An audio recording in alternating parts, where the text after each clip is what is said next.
This is Captain Clay, and we're going to help you navigate the tricky waters of being an entrepreneur. Now, Clay, today we're going to talk a little bit about business coaching and the importance thereof. And I want to, before we get started, I want to say that today's episode is sponsored by Dayquil. the stuff that you take when you feel like your nasal cavity's been attacked by a rake. Wow, that's an awesome slogan. Yeah, just thought of it in the last few days. Yeah. But anyway, we're talking about business coaching, and just want to ask you, I mean, with your business, like with your detailing business and some of the ventures you worked on, how did you, when you decided to get started, how did you know where to start? What was step one? Like, what were the kind of mentors that you had, or how did you know where to get going? Honestly, a huge mentor for me, I would say I had two at the time. One was Pastor Willie George, pastor of Church on the Move.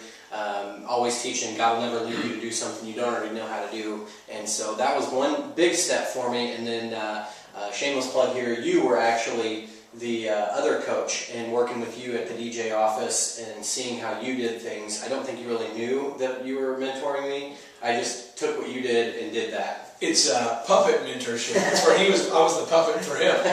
Well, for me, it was Lori Montag. You know, I wanted to start a DJ company, and Lori Montag, who's the inventor of slapwatch and zany bands and all that, she had a company called Montag Photography.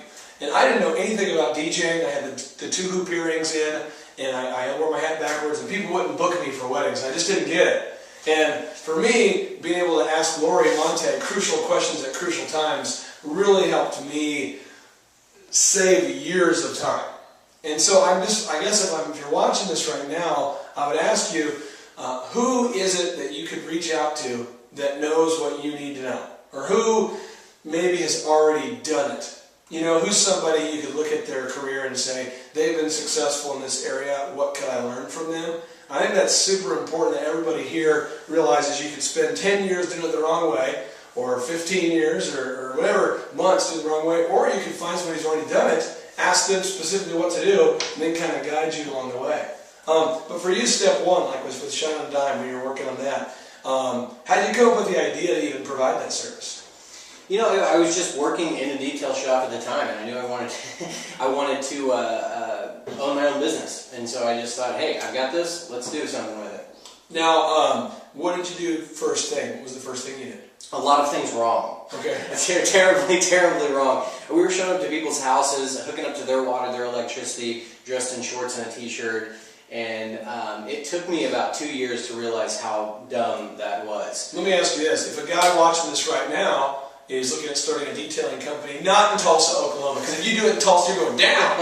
No, but if you're wanting to open up one like Dallas or a different city, and a guy were to call you up and say, hey, could you teach me the ins and outs of auto detailing?